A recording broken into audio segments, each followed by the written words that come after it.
Hey there, Nation, and welcome to the show where we help you to play miniatures wargaming on a budget. It is I, Commander Cheapskate, and we're back in the episode of the Underhive's Most Wanted, a series dedicated to the analysis of the Dramatis Personae fighters in Games Workshop's Necromunda. In this series, we will discuss a character's rules, their equipment, their strengths and weaknesses, whatever positive and negative impact they might have on gameplay, and provide other critical information to help you dominate in your next campaign of Necromunda. And on this episode, we will discuss the House Goliath exclusive fighters Atillus the Axe and Djangar Gunfists. These are two bounty hunter Dramatis Personae characters that are featured in Necromunda: The House of Chains.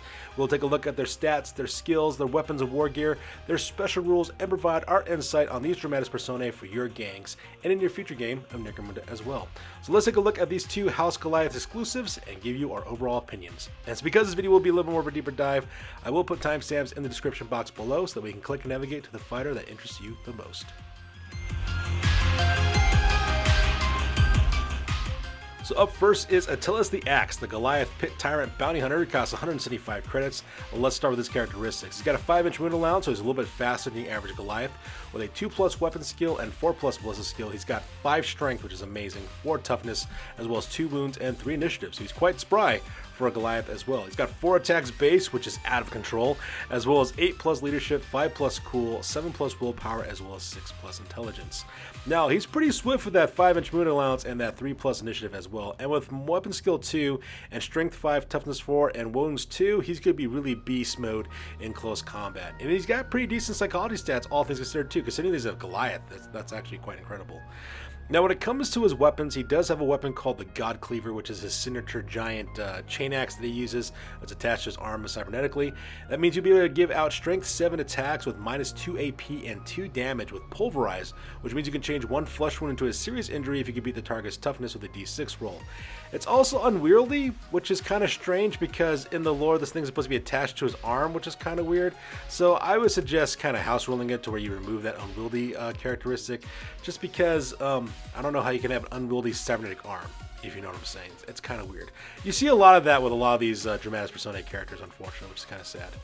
Now, at the same time, when you combine this with his Bull Charge skill, that means he's going to be striking at Strength 8 with -2 AP and 2 damage with Pulverize, and he's going to have knockback on that thing as well, which means if you roll a 6 to hit, you can push people 8 inches off of whatever surface they're standing on, which would be great for throwing them off vehicles, off gangplanks and walkways, all kinds of good stuff. And of course, he's got a stub gun because, you know, short-range shooting attacks are important. Now, for his war gear, he does have Furnace Place, which means he's got a 6-up armor save normally, or a 5-up armor save. He's being shot from the front or from a blast characteristic weapon. And for his skills, he does have Bull Charge, which means he gets +1 strength and knockback on all melee weapons on the charge, which we just talked about earlier. He's also got the Iron Man skill, which basically means he doesn't suffer any flesh wounds, but after his last one, though, he goes out of action, which potentially gives this fighter 6 wounds, if you think about it. He's got 2 wounds base, 4 wounds toughness. Every single time he loses a flesh wound, doesn't really cause him any pain, so this guy is going to be really unstoppable. He's also got the Unleash the Beast skill, which I love just saying, because what that basically means, you do a flex action because you're unleashing the beast, and all fighters in base of base are pushed 3 inches away, which is kind of funny. I guess it'd be kind of cool if you're outnumbered or if your opponents are like really next to a ledge or something. But yeah, people are just totally shocked by the guns of the gun show when you flex your muscles, which is kind of hilarious as well. Now let's talk about his special rules real quick. He's a Goliath Pit Tyrant, which means he can only be hired by a Goliath gang. So if you're not a Goliath gang, you cannot recruit this bounty hunter. However, he does have the undefeated rule, which means that the first time he's put out of action, he actually suffers. You can actually just ignore it, which is actually kind of crazy. It says you can ignore the first out of action results suffered on the injury dice because he has no concept of defeat, as he's never been bested in close combat. This dude just refuses to acknowledge that he died, which is absolutely fantastic. So this guy is extremely durable for some of the things he can do as well. Now, he is a bounty hunter, so I will warn you that. So do keep that in mind. You could lose his service if you manage to capture 2 fighters and collect their bounties. And at 275 credits, he is pretty pricey that way if you do lose him. Now, like I said before, this guy is a deadly close combat fighter, and he's quite survivability with a potential of 6 wounds, who ignores his first out of action roll, which tells you just how unstoppable this guy actually is, which is kind of cool. He is pretty pricey, and he doesn't have Nerves of Steel, so that part is kind of sad, which means your opponents will be shooting at him all the time, so he will get pinned quite a bit, unfortunately, so do keep that in mind. But I'm not really sure what's up with that unwieldy characteristic for the God Cleaver, since it's attached to his arm. I'm not sure how you have an unwieldy unwieldy cybernetic arm unless you use your other arm to move your cybernetic arm around, like some kind of weird puppet thing, but whatever. Now, the nice thing about this guy, too, he's not a Forge World exclusive, so you can proxy, you can convert, or you can third-party miniature, which is aces. And in my opinion, if you don't use this guy for a normal bounty hunter, you could use him as an excellent outcast leader. He would actually make a really good one with his psychology stats, give him some gene smithing to improve his fighting, give him like ferocity so that way he can get nerves of steel, so that way he can escape pinning, which would be almost 80% of the time. So those are our thoughts overall when it comes to Atillus the Axe.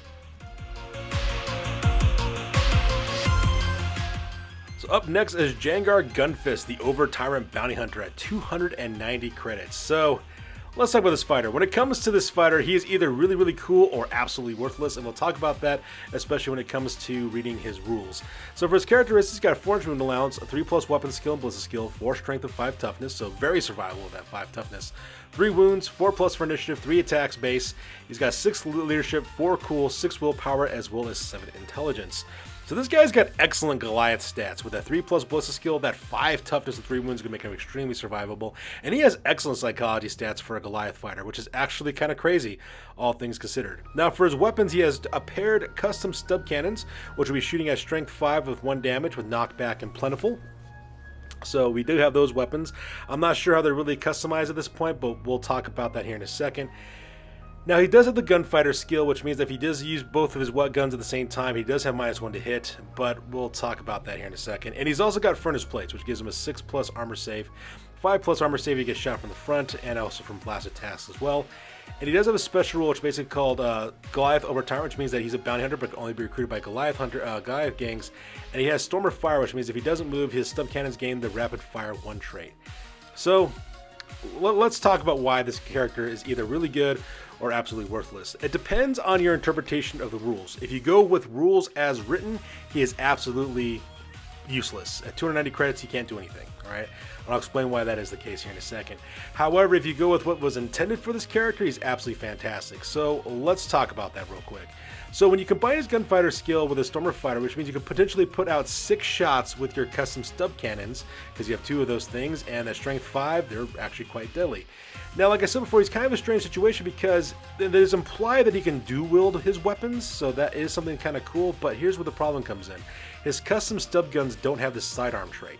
Okay, and this is where it gets kind of weird with the interpretation of his rules. Because they don't have the sidearm trait, that means they can't be used in close combat either, which means he's using his bare fist to fight, and he can't use his stub guns in close combat. He can't use gunfighter with his stub cannons either, because that only applies to weapons with sidearm trait as well. So that's the part. And if he does use Stormer Fire, he can only use that for 1 of his stub cannons, because you can only shoot 1 weapon at a time, and it doesn't have the sidearm trait as well. And that's where the weirdness gets into understand. I can understand if arbitrators want to go with rules as written, because, you know, if you start doing interpretation of rules, you can get down a really slippery slope and where you basically lose all objectivity on rules. But at the same time, though, the way that this character is written is supposed to give you the idea that these custom stub cannons are weapons that he uses like pistols, because that's how strong he is. However, though, that was an oversight that was made by Games Workshop, which is a problem with that as well. So, like I said before, the issue is if you go with the rules of written interpretation, he is actually absolutely useless because he can't do anything cool for 290 credits. But if you go with the way that the rule of cool interpretation goes, he can use those custom stub cannons as sidearms. He used them for shooting for both of them, use them in close combat for both of them as well. So it's basically up to you how you want to interpret those rules or not. Once again, Games Workshop is really showing its hand here with its quality control. I mean, come on, guys, get your acts together when it comes to writing your rules, please, for the rest of us out here. At the same time, he's not a Forge World exclusive either, so that part is quite nice too. So that way you can proxy convert or third-party your own miniature if you want to. So that part is kind of nice. And in my opinion, he'd make an excellent outcast gang leader as well if you want to use him for that one. He's got beautiful physical stats that could help him out be really deadly, as well as amazing psychology stats. You could also use gene smithing to improve this fighter to make him even deadlier. And in my suggestion, you'd probably use him as a gunslinger archetype. You'd actually be really good for actually using those if you wanted to rain all kinds of havoc for your enemies. So there you guys have it. Those are our viewpoints on Djangar Gunfists based on your interpretation of the rules. Whether it's rules as written, he's absolutely worthless. But if you go with the interpreted rule of cool rules, then he's actually quite cool. Alright, so in conclusion, neither of these miniatures are Forge Worlds exclusives, which actually makes them much more viable to have in your gang, because then you can convert, proxy, 3D print, third-party your miniatures, and including your games in Necromunda. All you gotta pay is the credit cost for these fighters as well.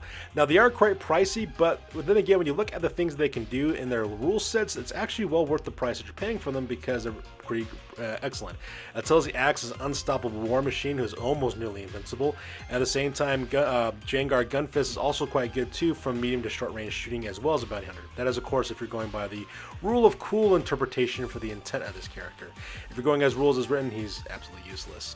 So because of that, these are actually really interesting gang fighters with interesting stats and really cool rules, and I would highly suggest including them in your games of Necromunda, especially if you're a House Goliath player. And of course, I keep on saying this for all the different Dramatis Personae, but these guys would also make interesting outcast gang leaders as well. I highly recommend that you actually use those guys for that, because you can make some pretty interesting gang combinations with the different things you can do with these fighters. So there you guys have it. That's going to do it for this episode. As always, please feel free to like, comment, and or subscribe. Your guys' input is valuable to us as always. Also, check us out on Facebook, Instagram, as well as blog.com for all the latest greatest hobby news related to this channel. That's good for this one, you guys. We'll catch you guys next one. Peace out and stay classy.